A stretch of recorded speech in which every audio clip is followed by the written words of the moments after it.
Hi there guys, this is Cassandra. I'm a riffle on time and I'm so glad you're here. Today we are doing another VR. I'm actually excited. I was tagged in this one by Sapling Tarot and it's the hashtag Tarot 7 Connection. The original tag was created by Marilyn from Tarot Clarity. I will leave both of those videos below as always so you can go check them out. While I'm answering these questions, I will be putting the deck back in order. So if you see me doing and moving around here, it's to keep my hands busy. This VR is like cool because it's like the questions are not based in just like show me some decks. This is more like what's your reading style, what tarot systems, more of like practice oriented questions. So I'm gonna hop in here and start doing some questions. 1, are there any types of readings you won't do and why?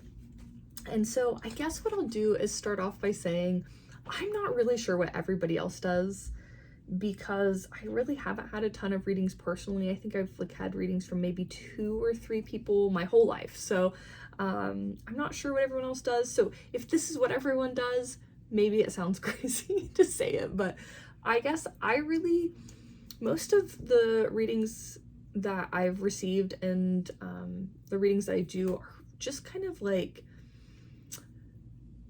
really reading the energy of the cards, different like shifts in perspective, some like self work healing kind of stuff that would be helpful. I'm not somebody who would do like decision making. I don't use cards to do my own decision making. So I don't do predictive readings or like love readings.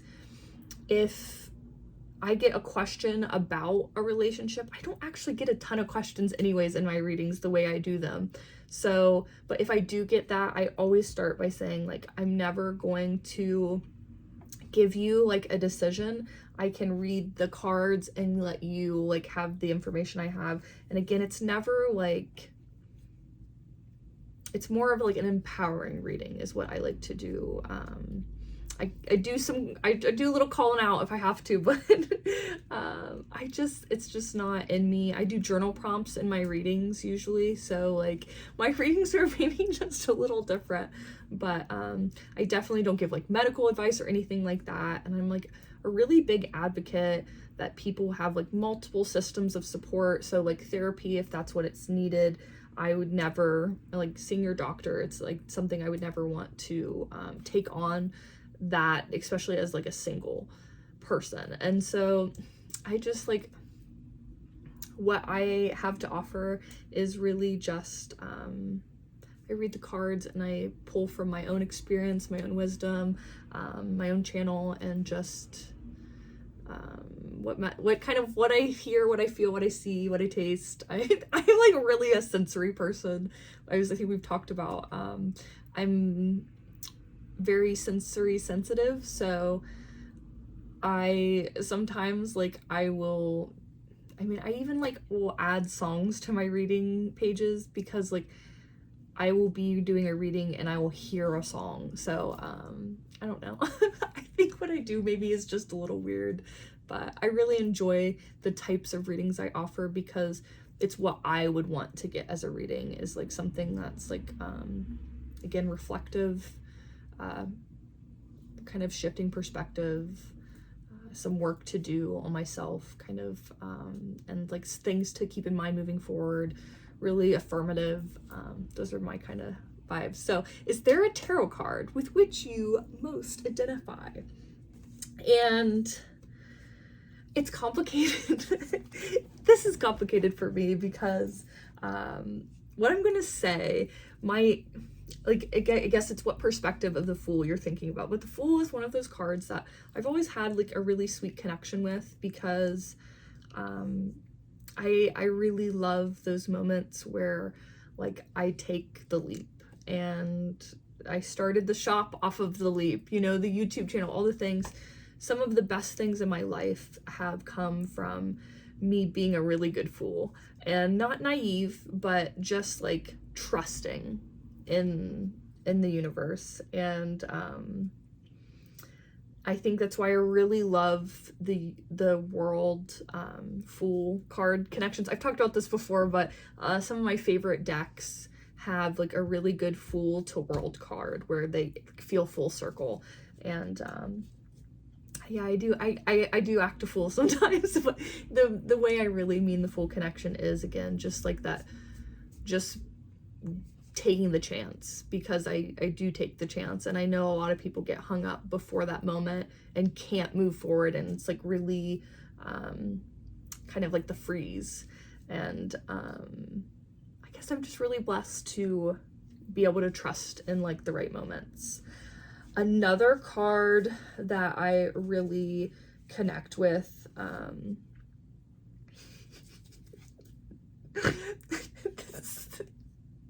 it's like the Tower. I'm sorry.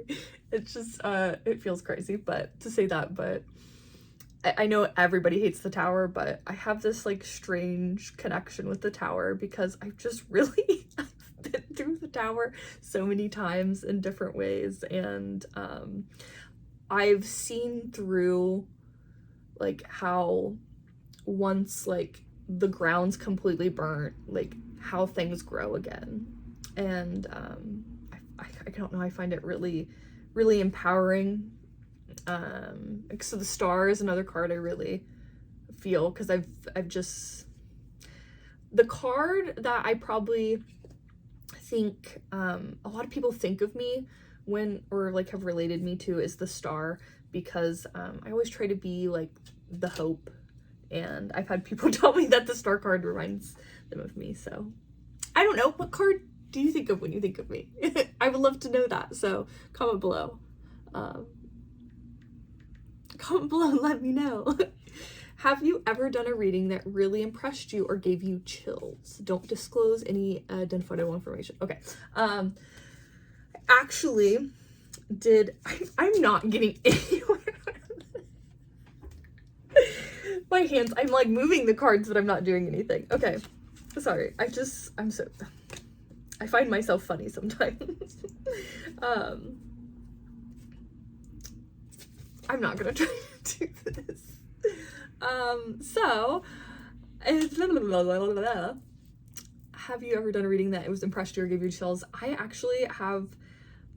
I've been having quite a few like really good readings this year, and that have felt that kind of like exciting. I don't know. Sometimes I do readings and I just get like really buzzy. I don't know. I get, again, sensory me. I just like feel so much. But there's one in particular like that stands out, and I remember even on the page for the reading, I put like there's like these little call out spots that you can put. I just like remember even saying in it, it's like a reading is like so much, you know, so much goes into it, like your knowledge, like the feelings, the channel, all the things, your personal experiences. But there are moments that I've had that feel so out of my body where like I'm like, it's more than just, I don't know,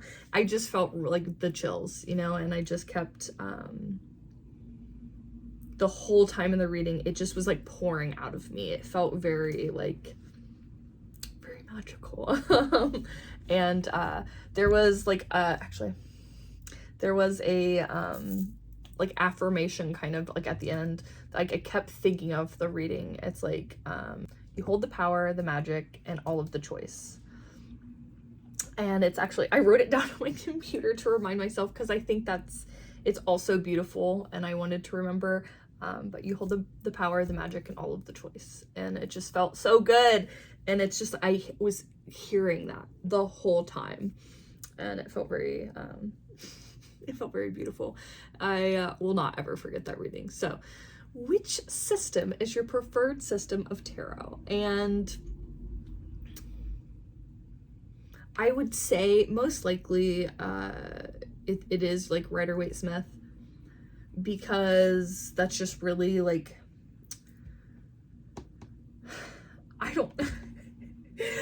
a lot of the decks that I really love are like inspired by other decks. So like Outgrow Yourself is a Thoth inspired deck. a lot of the like decks I'm drawn towards, even like I just got the Telltale Tarot as a Marseille deck, but it's Marseille inspired. They're not really like strictly one. And I think maybe, I guess my answer to this is I don't really like a strict system. It's like the images, the energy of the cards, the people. I kind of like things that are a little different. So, but I think most generally I have more Rider-Waite Smith than any other systems combined. So I guess I'll say that. Which style of reading do you prefer? In-person, remote, email, telephone, etc. I cannot do in-person readings. I probably seem like very bubbly and outgoing, and I think it's really confusing to people when they know how, like, they meet me. And I come off, it's like I'm very talkative. It's because I'm nervous. It's because I'm an anxious, crazy mess. I have so much social anxiety. I'm like jittering inside, and I definitely am somebody who recharges by themselves, and like other people, like their energy, it's exciting. Like I'm an excitable person, so like whether it's happy, angry, whatever, it's like I really feed off of other people's energy, and it's a lot. So I could not do that. I also don't, something, actually for the longest time didn't offer readings to other people because I didn't have good boundaries, and I didn't have like a really good hold on keeping other people's energy out of mine and getting rid of it. So even like when I would go to events, I would just talk to people about the decks. I'd be like, I would see some people and like talk to some people, and I'd be like, like, you know what I mean? Just like, please shake it off. And so like, I didn't want to open myself up to that, especially being underprepared for it. So I probably won't ever do in-person readings because you don't really get to, like, people are just showing up. Especially, again, I'm thinking in event situations, like people are showing up and like they haven't seen me before, they don't know me. At least the people who are getting my readings, 9 times out of 10, they find me because they see me on here and they see the kind of person I am, and it's like there's no confusion, and like we're more aligned. What I do really love to do is I do my Notion readings. So it's not, I get, would that be remote? I don't talk on the phone or anything, but I make up web pages. I actually did a video about this, but I make like these little Notion pages, and it's kind of like pretty much a personalized MySpace is what I'm doing. It's like, I'll put you a little song, some pictures, I take pictures of your reading, and then like I do little toggles where you can like open for each card and like read the paragraphs depending, and then I do some journal prompts usually at the end, and it's just this like sweet little space. I feel like I'm just like opening up and creating for our reading, and I really love it. So I love what I'm doing, and I really appreciate the people who have went kind of with me to figure out like exactly what I wanted to do and let me kind of like test it out on them. I also used to do, I actually still do keepsake readings where I will like write out or type out the readings, and like you get 2 cards, like the physical cards. It's the way I reuse decks that are like missing cards or damaged part of the deck. It's like if the box is damaged, it's one thing, but if the cards are damaged, I usually can't like repurpose them in a lot of ways. So I started doing that, and they were called, when I at events, because I didn't do like in-person readings, they were tarot readings for the socially awkward. It's like, I'm too socially awkward to do this reading with you right now, but like intuitively pick, or I will, like your envelope, and they were sweet, and I still love to do them. Do you use any other auricular system? Which ones and why? This is, there's so many out there that I have not tried. One of the ones I'm most interested in is charm casting, that I don't do. but I obviously do oracle, because this is tarot related, but I have oracle decks, and I've done a little bibliomancy. I do like to do that, especially with like the Gentle Tarot guidebook. I do that a lot. I'm trying to think. I have like a runes deck, but I have not dabbled enough in runes. I also have a pendulum that I was gifted from the Green Glyph collection as well, that I'm excited to one day, hope we might get some time to do these things. I'm trying to think. I've never done any like the tea or there's just so many, but charm casting is the one I'm most interested in. I see Maureen from Waves of Your Soul do it on some of her readings, and I'm just, there's been quite a few people I've run into who do kind of charm casting, and I really love it. There's probably something I'm forgetting, but there's one more question. And what solidified your relationship with tarot? And I'm gonna probably get sappy and personal here because that's me. But I want to do this in the least trauma dumpy way. So maybe like a little trauma trigger warning. I was just, after my mom passed away, I was just like in a really hard space for a very long time, and just like growing up, and like the 20s without your mom, I feel like is a just unique age to be in it. And I had a really hard time for a really long time, and tarot was the first thing that felt like it was tangibly helping me make headway to move from the tower to the star. And I remember it was like the first time I remember feeling like joy and excitement in this very particular way. And I've talked before about how like when I first started, I didn't know anything about tarot or oracle or anything, but I had my decks, and I didn't know what other people did, but I just pulled one card from every deck I had, and I had this little table that my brother made me. It's kind of like almost like a coffee table. It gets lower to the ground, but it was a table I asked him to make me specifically so I could pull my cards, and I just would pull on. And it just like, it was magic.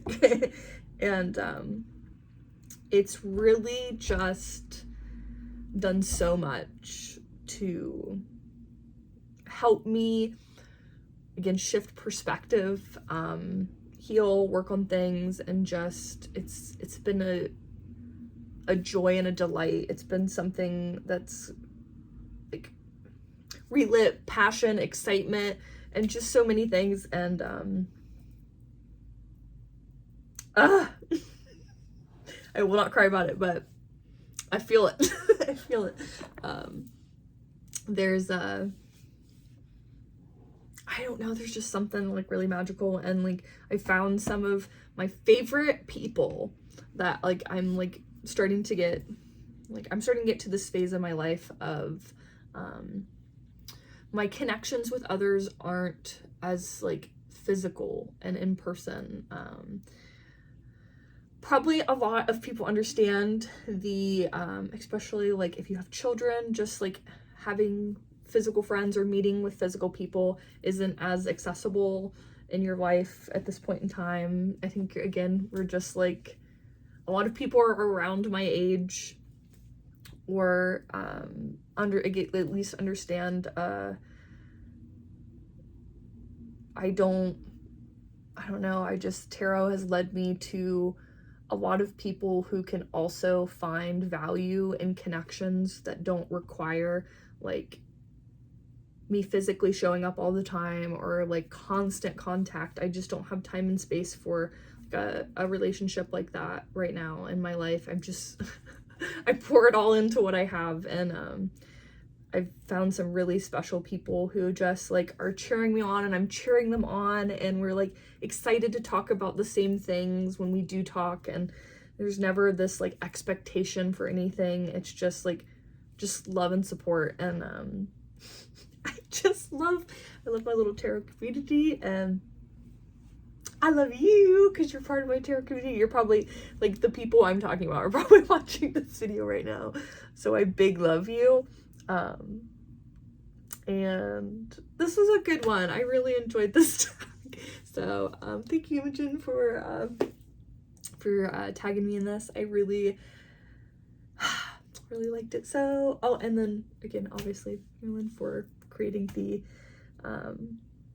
tag. So I love you. Bye.